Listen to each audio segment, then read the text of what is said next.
My best friend, Zach Taylor, had been complaining to me again about how his girlfriend wanted sex all the time, and he could barely keep up.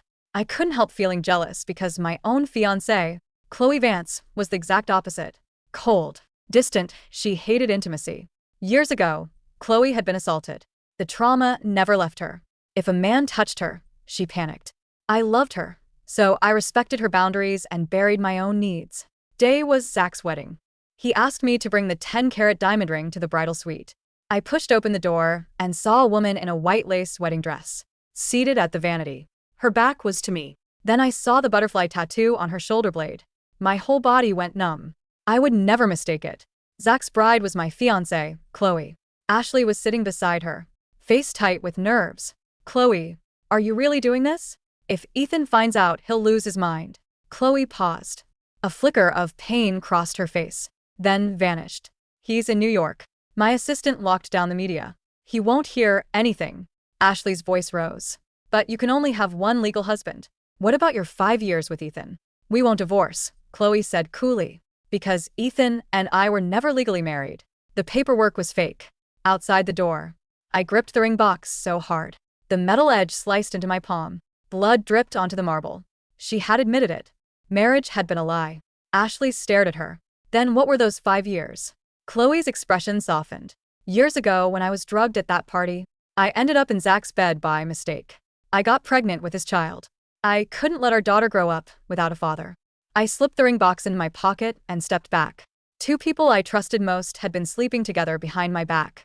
They even had a child. I wanted to burst in. I wanted to tear them apart. Then Chloe said, when Victoria learned about Zach and me, I thought she'd hate me for betraying Ethan. Instead, she thanked me. Because of this, she found her biological son. Zach is the real Reynolds heir. Ethan lived Zach's life for over 20 years while Zach suffered outside. Zach was supposed to be my childhood match. He was supposed to have all of this. Ashley was stunned. And Ethan? You're just throwing him away. He only got me because he stole Zach's identity, Chloe said. At this point, all I feel for him is a little pity. The words slammed into my skull. Fraud. Thief. Imposter. I walked out of the venue in a daze. Behind me, the minister was beginning the vows.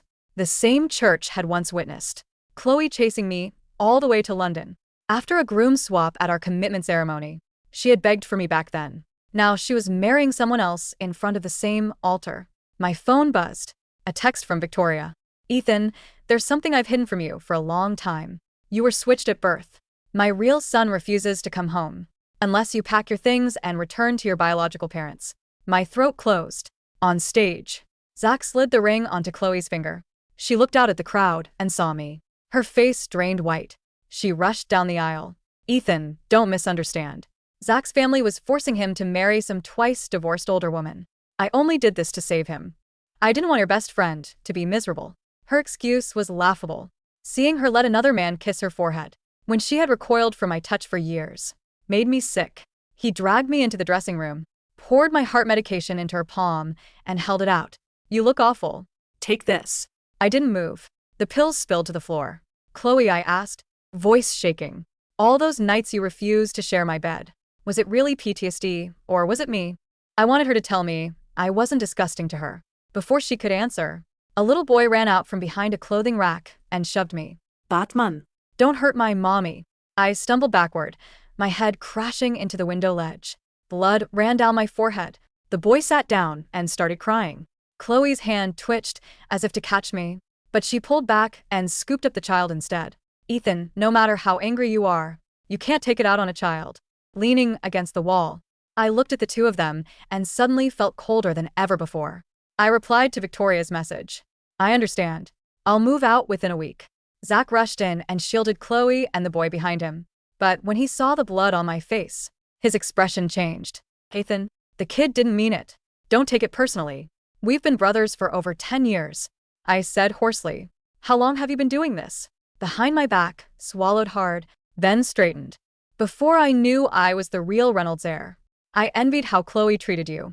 Then that night, she climbed into my bed by mistake. I saw the necklace Victoria wore, and I knew who I was. I stared at him. Even if you hated fate, why sleep with my woman? His eyes went red. Don't act generous. If we hadn't been switched, everything you had, including Chloe, would have been mine. Should have been the Reynolds heir. My son shouldn't be called a bastard while you live my life. Chloe stepped to his side without hesitation. If his suffering existed because of me, what right did I have to complain? But one question kept cutting through me. What life had I stolen? Victoria had never spoiled me. She had trained me like a machine. At 17, while others vacationed, I worried about tuition, living expenses, and business targets. I had no childhood. Even my marriage had been arranged. I thought Chloe was the one real thing in my life. Instead, she was the bomb that destroyed it. Outside the venue, I ran into Victoria. Victoria, I'm not your mother. He cut in. I swallowed. Mrs. Reynolds, where's Zach? When she spotted him across the street, she ran to him without another glance at me. Across the road, Zach crouched by a tree in anger, while Chloe knelt beside him, comforting him. It looked exactly like our engagement party years ago, when Chloe had sworn she would always stay by my side. My phone rang again. Mr. Ethan Reynolds, this is the National DNA Registry. We found a potential match for your profile. We need one more blood sample to confirm. Okay, I said. I hung up and started walking. Chloe caught up and grabbed my arm. I'm not leaving you just because of your identity. Can you please be reasonable? Don't make this harder for me. Then her tone softened. The Reynolds Group is holding a press conference tomorrow to announce Zach's return. He's insecure right now. Since you used to be close, I need you there to show the media there's no bad blood. I looked at her and understood. She didn't want me. She wanted me useful. Fine, I said. I'll be there. The next day, the press conference hall was packed. Everyone wanted to see the fake air fall. At the final minute before it began, the giant screen flickered. Damaging photos of Zach's messy past disappeared. In their place appeared explicit, humiliating photos of me. The crowd exploded. I knew Ethan was trash. He tried to frame the real heir. Throw him out. The press conference collapsed into chaos. Zach clutched his head and glared at me. Ethan, how could you do this? I never wanted to hurt you, but you're trying to drive me to suicide. I didn't do this. I started. Plastic bottles slammed into my face and chest. I raised my arms to shield myself and saw Chloe hurrying Zach out of the hall. Chloe, I shouted, do you really think I'd do this? Before I could move, someone shoved me from behind. I fell off the stage. When I woke, I was tied up in a damp basement. A light snapped on. Chloe stood in the shadows and hauled me up by the collar. You did it. I didn't. Chloe, is this who you think I am? She didn't listen. Set up the cameras. Men came in, dumped filthy water over my head, and forced my face into the muddy floor. Camera shutters clicked non-stop. Struggled violently. I have proof it wasn't me. Zach is on the verge of jumping off a building, and he still begged me not to punish you. Chloe said coldly. He suffered for 20 years. Just wanted security. Why do you hate him so much? I didn't, she sneered. If you were innocent, why didn't you show me proof earlier? I laughed bitterly. The men tightened the ropes until my skin bruised, then forced my head up toward a large monitor. Chloe mirrored her phone screen to it and, without hesitation, uploaded all the photos of me online. Within minutes, they were trending everywhere. My accounts were flooded with abuse. My design portfolio was reported and taken down. My social media was permanently banned. I was held upright, unable even to lower my head before I blacked out. I heard Chloe say softly, Ethan, be good. You owe this to Zach. When I woke again, I was in a warm bed.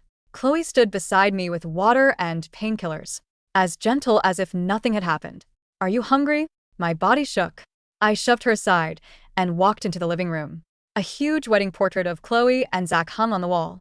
I froze. Then I noticed everything else. The limited edition graphics card said I had once wanted. The custom gaming setup, the collectibles.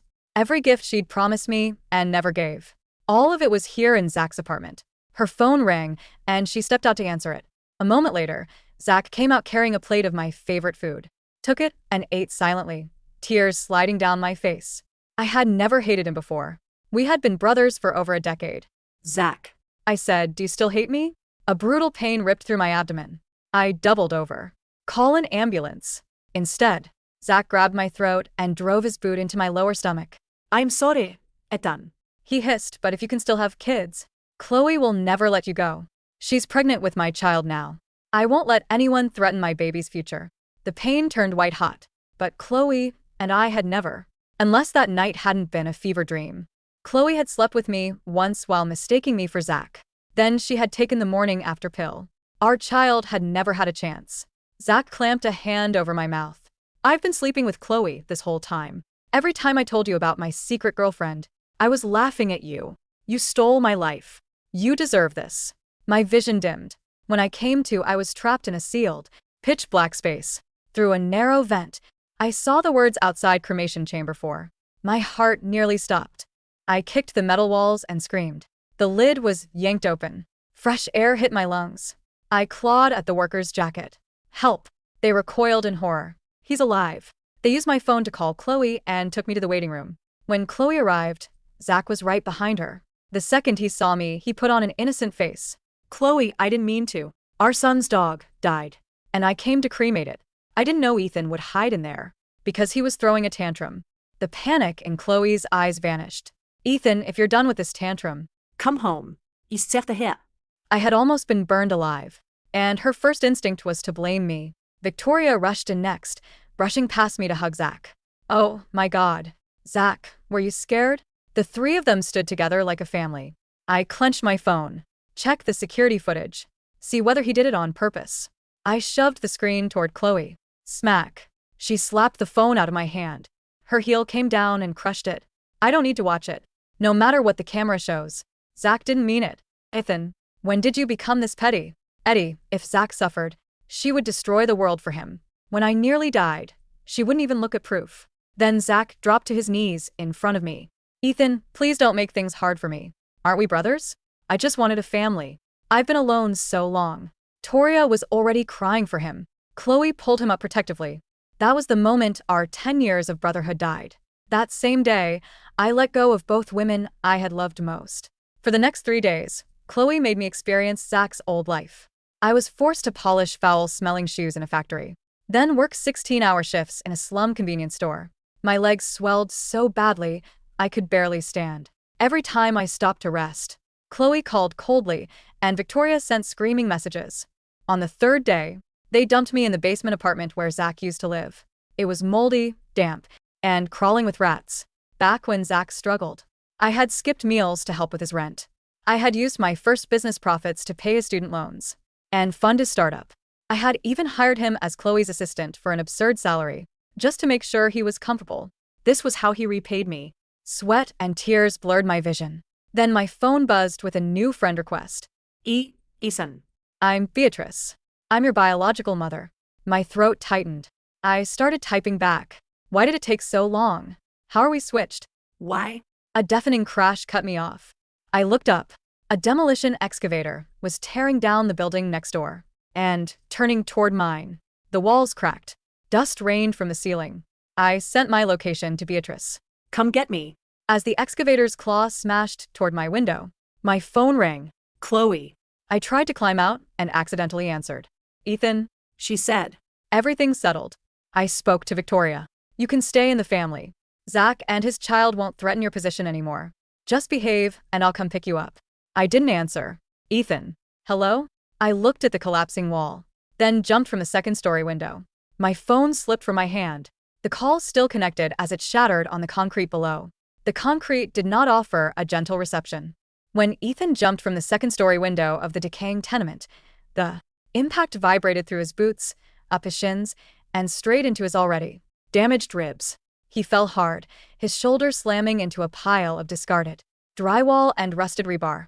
A sharp, white-hot agony flared in his chest, stealing his breath before he could even gasp.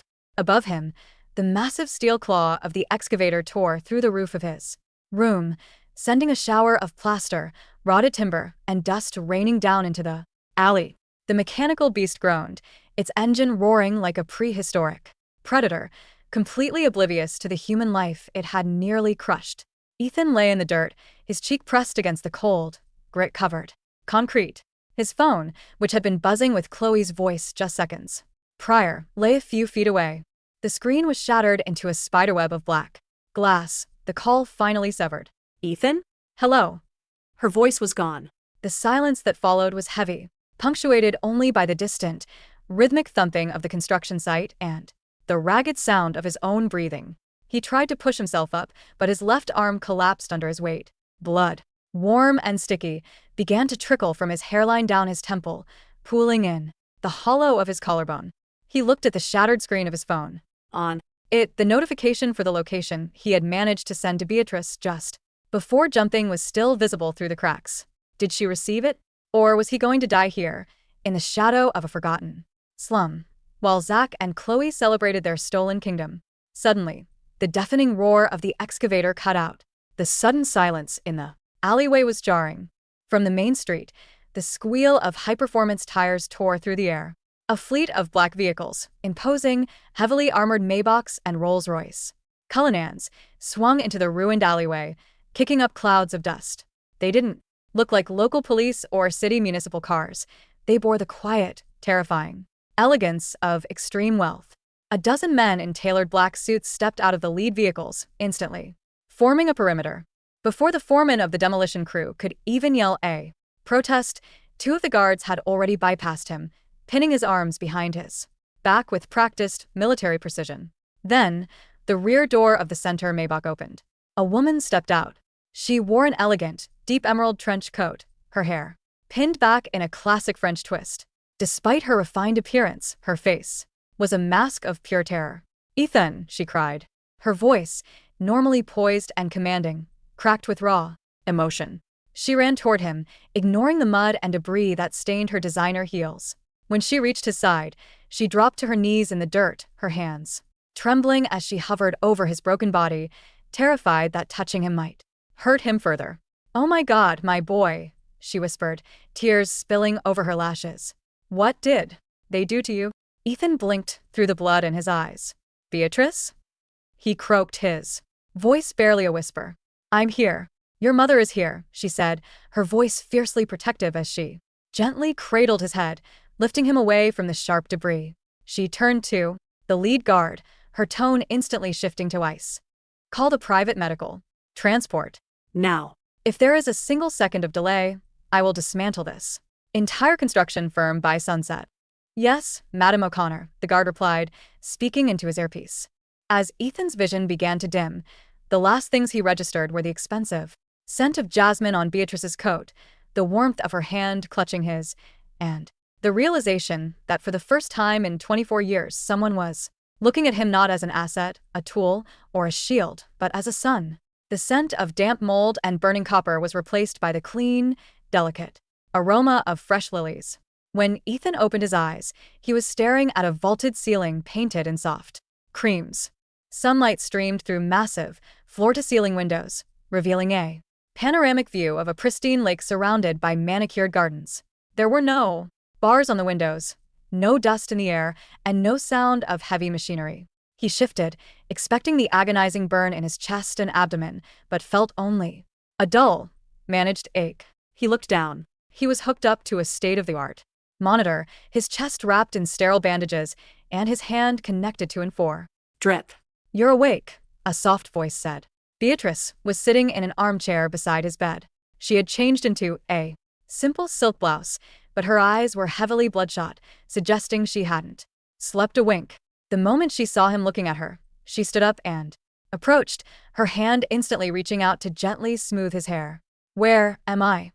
Ethan's throat was dry, his voice raspy. "You are at the Sterling Private Sanctuary," Beatrice said softly, pouring a glass of water from a crystal carafe and holding the straw to his lips.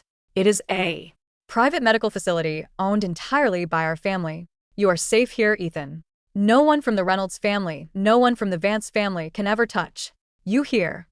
Ethan swallowed the water, the cool liquid soothing his raw throat. The demolition. "My security team arrested the foreman and the excavator driver on the spot." Beatrice's voice hardened, a dangerous edge creeping into her words. They claimed it was a standard demolition, but my investigators are already pulling their bank records. A massive offshore wire transfer was made to the driver's account just 6 hours before they began digging. The account belongs to a shell company registered under Ashley's name. Ethan let out a bitter, dry laugh. "Chloe's assistant. Chloe wanted me gone. She told me she would pick me up once everything was settled, but she wanted to make sure I was thoroughly broken first." Beatrice's grip on his hand tightened. "She will pay. They all will. But first, you must heal." The door to the suite opened quietly, and an elderly man in a white lab coat entered.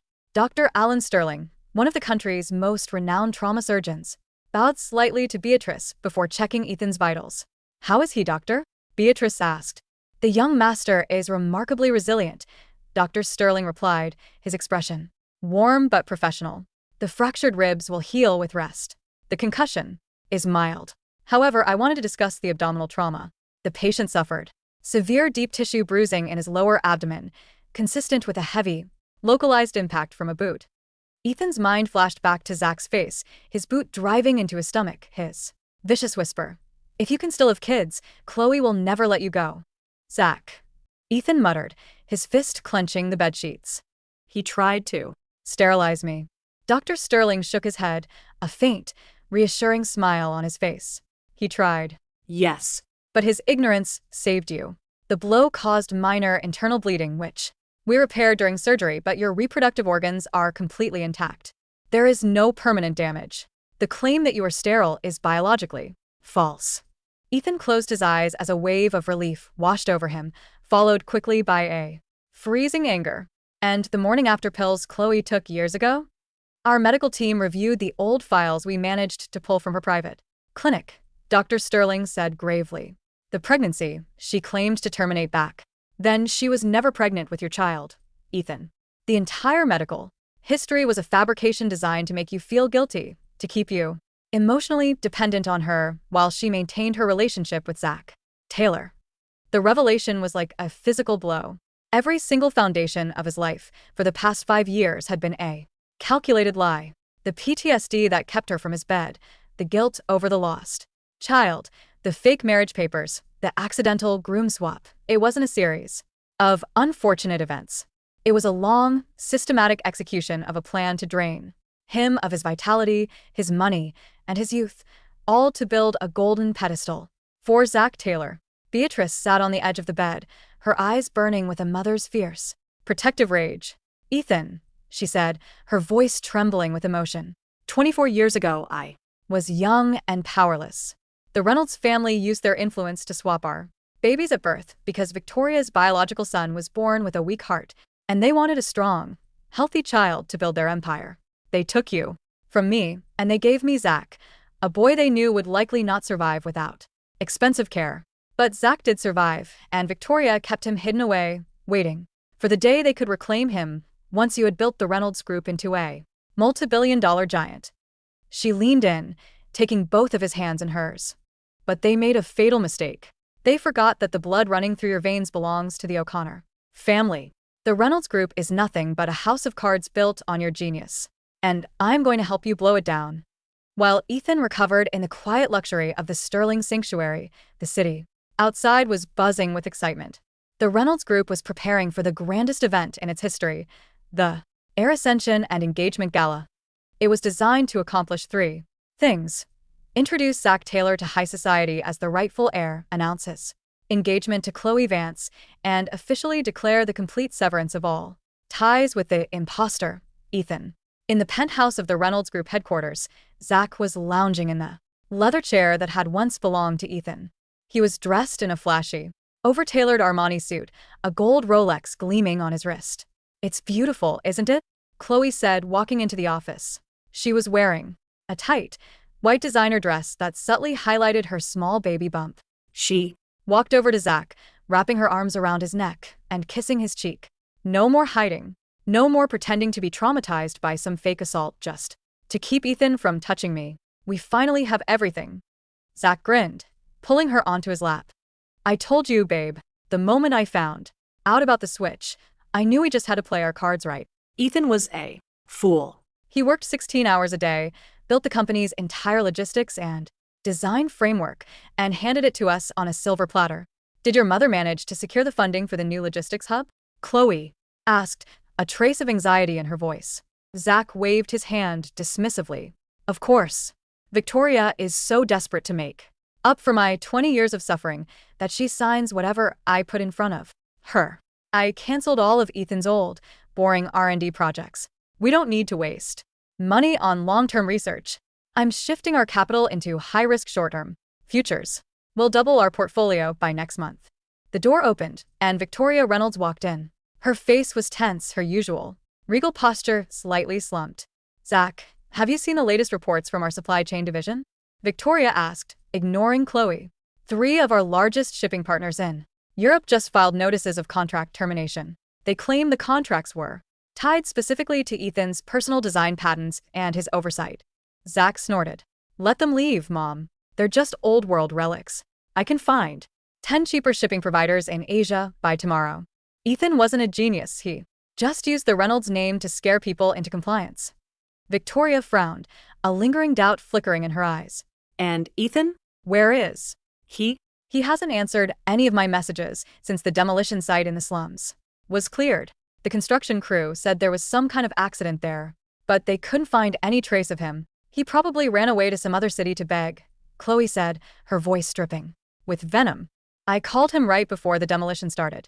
I told him he could stay in the family as an assistant if he behaved. He was probably too proud and decided to jump ship. Don't worry about him, Victoria. He's a nobody. Now. I hope so, Victoria muttered, though her chest felt strangely tight. Over the past 20 years, she had trained Ethan like a machine, withholding every ounce of maternal warmth to ensure he became the perfect leader. Now that he was gone, she expected to feel a sense of relief, a clean slate for her real. So. Instead, she felt an eerie, hollow silence echoing through the halls of the Reynolds Group. But she quickly pushed the feeling down. Zach is my real blood, she reminded herself. He is the one who deserves the glory. 4 days later, Ethan stood in front of a full-length mirror in his private Suite. He was dressed in a bespoke charcoal gray Seville row suit. The cut was immaculate, highlighting his broad shoulders and lean frame, a stark contrast to the oversized, flashy clothes Zach favored. The scars on his forehead were hidden beneath a clean, sharp haircut, and his eyes, once clouded with exhaustion and grief, were now like polished obsidian, cold, sharp, and focused.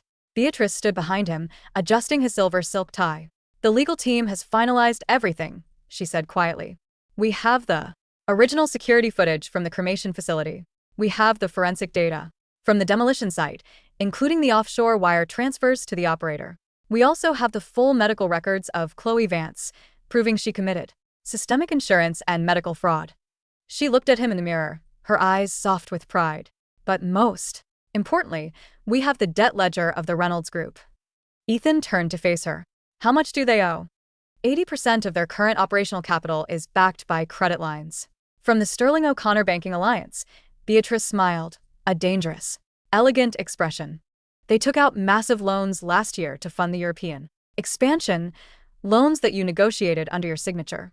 The moment you declare your departure from the Reynolds Group, those loans become immediately callable due to a keyman clause. So, the moment I officially sever ties, the Reynolds Group is technically bankrupt. Ethan concluded, his voice calm. Bankrupt, discredited, and criminally liable, Beatrice said. Tonight is their grand gala. They have invited the entire high society of the country to witness your downfall and Zach's rise. Are you ready to show them what a real king looks like? Ethan took a deep breath, the phantom pain in his ribs fading entirely. Let's go. The Grand Palace Hotel was bathed in golden light. Dozens of luxury cars lined the red carpet, and the city's most powerful politicians, business moguls, and media figures were gathered in the main ballroom. The atmosphere was electric, the air thick with the scent of expensive perfume and champagne. At the center of the room, on a raised dais, stood Victoria, Zach, and Chloe. Zach was basking in the attention, loudly telling a group of investors about his innovative vision for the company. Chloe stood beside him, her hand resting on her stomach, smiling sweetly at the cameras. We are just so blessed, Chloe told a reporter from a major business outlet. It was a difficult journey, finding our way back to each other after so many years of deception, but truth always prevails. The person who stole Zach's life has finally been exposed, and we can finally move forward as a real family. And what of Ethan? The reporter asked. There are rumors he has been completely disowned and left with nothing. Victoria stepped forward, her expression cold. Ethan was a placeholder. He was given every opportunity to build a life under our charity, but his greed and deceit proved he was never a true Reynolds. We have cut all ties with him. He is no longer associated with our family or our company. Suddenly, the massive double doors of the ballroom were thrown open. The chatter in the room died down instantly. The string quartet stopped playing, their bows hovering over the strings. A dozen elite security guards dressed in identical black suits entered the room, forming a flawless double line down the center aisle. Their presence was so commanding, so intimidating, that the crowd instinctively parted, clearing a wide path. And then Ethan walked in. He did not look like a broken beggar. He did not look like a man who had been beaten, defamed, and nearly burned alive. He walked with an effortless, regal grace, his steps measured and powerful. His Seville rose suit fitted him perfectly, and his aura was so intense that the entire room seemed to shrink in his presence. Beside him walked Beatrice O'Connor. Her emerald gown trailed behind her, and her face was a portrait of absolute, unyielding power. Ethan? Victoria's glass of champagne slipped from her hand, shattering on the marble floor. Zach's smug grin froze, his eyes widening in sheer disbelief. How are you here? You're supposed to be, he caught himself before he could say under the rubble. Chloe's face drained of all color. She instinctively took a step back, her hand flying to her mouth. You're alive? Ethan walked up to the edge of the stage, stopping just a few feet from them. He looked up at the three of them, his expression completely devoid of any anger or pain. It was the look of a man watching ants crawl on a table. You look surprised, Zach, Ethan said, his voice echoing clearly through the silent ballroom. Did you think Cremation Chamber 4 would be my final resting place? Or did you think the demolition crew in the slums would do the job for you? The crowd erupted into furious whispers. Cremation chamber? Demolition crew? What is he talking about? Victoria slammed her hand on the podium. Ethan. How dare you disrupt this private family event? You have no right to be here. You are a fraud and imposter who stole my son's life for 20 years. Security, throw him out. But none of the hotel security moved. Instead, the general manager of the Grand Palace Hotel walked out of the crowd, bypassed Victoria completely, and bowed deeply to Beatrice and Ethan. Madam O'Connor, young Master Ethan, the ballroom has been secured according to your instructions, the manager said respectfully. Beatrice nodded coldly. Thank you. You may activate the main screens. Before Zach or Victoria could speak, the massive LED screens behind the stage flickered. Instead of the promotional video showcasing Zach's achievements, a high-definition video feed began to play. The video was clear and crisp, stamped with a timestamp from 4 days ago. It showed the interior corridor of a crematorium. Zach Taylor was visible, his face twisted in a malicious sneer as he slammed a heavy steel door shut, sliding the iron deadbolt into place. The audio was clear. I've been sleeping with Chloe this whole time. Every time I told you about my secret girlfriend, I was laughing at you. You stole my life. You deserve this. Then, the sound of Ethan's frantic screaming and pounding from inside the metal chamber filled the ballroom. The guests gasped, several women covering their mouths in horror. The journalists immediately began snapping photos of the screen, the flashes illuminating Zach's pale, sweat-slicked face. That's a fake, Zach screamed, his voice cracking. It's AI. He fabricated it. Mom, tell them it's a lie. But the screen changed. A document appeared, a forensic bank ledger. It showed a direct wire transfer of $500,000 from Chloe Vance's personal assistant, Ashley, to the private account of a crane operator at the slum demolition site. Below it was a signed confession from the operator, stating he had been paid to ensure the building collapsed while Ethan was still inside. No, no, no, no, Chloe whispered, her body trembling violently. She turned to her father, a prominent real estate mogul who was standing in the crowd. Dad, help me. It's not true. Her father, however, looked at the screen with absolute horror. He saw the Vance family name being dragged into an attempted murder charge on live television. He stepped back, shaking his head, refusing to look at his daughter. But we aren't finished. Beatrice's voice cut through the chaos like a silver bell. She stepped onto the stage, her eyes locking onto Victoria. Victoria Reynolds, you claimed my son was an imposter who stole your family's wealth. But the truth is, 24 years ago, you were the one who bribed the hospital staff to swap our babies because your biological child had a congenital heart condition. You wanted a healthy boy to build your empire, and you planned to discard him the moment your biological son was strong enough to take over. Victoria's breath hitched. You have no proof of that. We have the hospital records, the signed testimony of the retired nurse who performed the swap and the DNA registry, Beatrice said coldly. But more importantly, Victoria, you forgot who actually owns your empire. Beatrice waved her hand, and her lead legal counsel stepped forward, opening a Leader dossier. As of 8 a.m. this morning, the lawyer announced, the Sterling O'Connor Banking Alliance has officially recalled all outstanding credit lines and loans extended to the Reynolds Group, totaling $1.2 billion, due to the systemic criminal activities of the company's designated heir, Zach Taylor, and the clear breach of the key man clause. The Reynolds Group is declared in default. We have already filed for immediate asset seizure. What? Victoria felt the room spin. No, that's impossible. We have our reserves. Your reserves were wiped out yesterday, Ethan said quietly, speaking to her. For the first time. When Zach canceled the European logistics contracts I spent 3 years securing, he triggered a series of massive liquidation penalties. He then moved the remaining capital into high-risk futures, which my mother's investment firm shorted this morning. You have no assets left. Victoria, the Reynolds Group is gone. Ethan, please, Victoria sobbed, her regal composure completely shattered. She fell to her knees on the stage, reaching out to grab the hem of his trousers. I raised you. I was hard on you, but it was to make you strong. I can't do this to your family. Ethan looked down at her hand, then stepped back, letting her grasp empty air. You didn't raise a son, Mrs. Reynolds, Ethan said, his voice flat and calm. You trained a machine. And now, the machine has been turned off. Suddenly, the doors of the ballroom opened once more. A team of federal police officers and investigators marched into the room. The lead detective walked straight onto the stage, ignoring Victoria's weeping, and pulled a pair of steel handcuffs from his belt. Zach Taylor, the detective said, you are under arrest for attempted murder, conspiracy to commit murder, and corporate fraud. Chloe Vance, you are under arrest as an accomplice to attempted murder and financial conspiracy. No. Get off me, Zach screamed, struggling violently as the officers pinned him to the ground, forcing his arms behind his back.